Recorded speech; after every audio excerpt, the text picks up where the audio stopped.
Hi everyone, my name is Matt. I'm the youth and family pastor at Cornerstone Church in Marshfield. I'm here today with your Cornerstone Connection, a daily devotional. Well, I wonder if you have ever read the Gospel of John, and in chapter 3, there's this great scene where Jesus is beginning to gain popularity, and yet there's this other person who is led the way and is making a way for Jesus. His name is John the Baptist, and he has followers, he has disciples.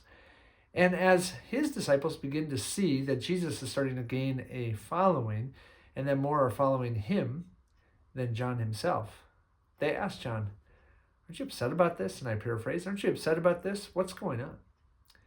And John, knowing his mission and knowing that Jesus would come and that Jesus was the true Messiah, who is the Lamb of God, who would take away the sins of the world, John says quite simply in John chapter 3, verse 30, he says, "He must increase and I must decrease." In other words, less of me and more of him. And in today's reading, we're in 1 Corinthians chapter 2. And I'm just going to read for us here in a moment the first 5 verses of that chapter. And it's there that the Apostle Paul makes it clear that what John said back in Jesus' day is a message that would continue and should continue today after Jesus has left the earth. That when there is more of Jesus and there's less of us, that's actually a really good thing. It's actually a very powerful thing. It's actually the key to the gospel being received, being believed, and being followed. And friends, today, what we're going to see is as we do less and Jesus does more, something very, very powerful can happen.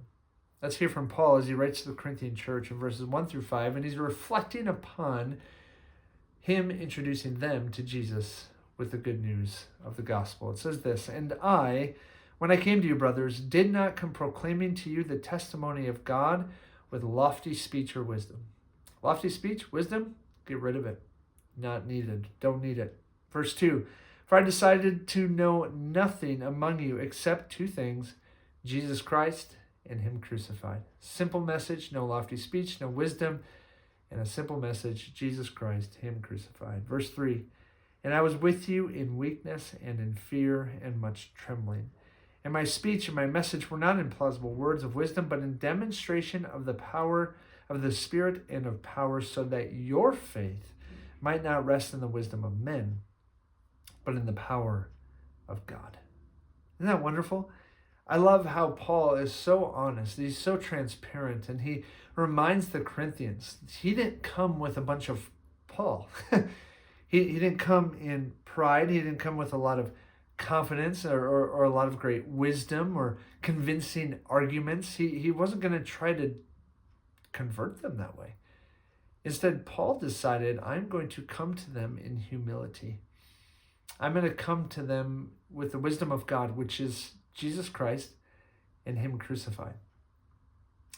And he reminds them it was that message, and it was in my weakness, Paul says, it was in my humility that you came to faith in God and faith in Jesus. And the reason for that is because it was less of me, Paul, and it was more of him, God.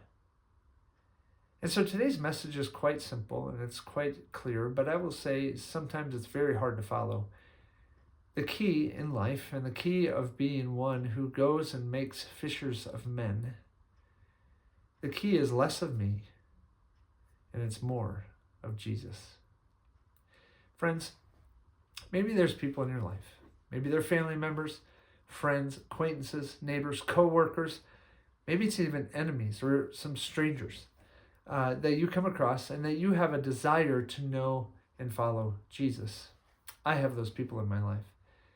And here's the thing, I can get to thinking about how they're going to come to know and follow Jesus, and I can come up with what I think is a pretty good plan. But a lot of times that plan involves a lot of me, a lot of my planning, a lot of my preparation, a lot of my strategy, a lot of my wisdom, a lot of my plausible words, as Paul would put it. And what I want to remind all of us today, including myself, is remember the key is less of me, and it's truly more of Jesus. So friends, let me encourage you and let me challenge you to do the same in your relationships as you seek to share the hope that is Jesus Christ with others. May you not go with more of you and less of him, but may you go with less of yourself and more of Jesus. He's the one that truly convinces people to follow him. Have a great day, friends. We'll see you next time on the Cornerstone Connection.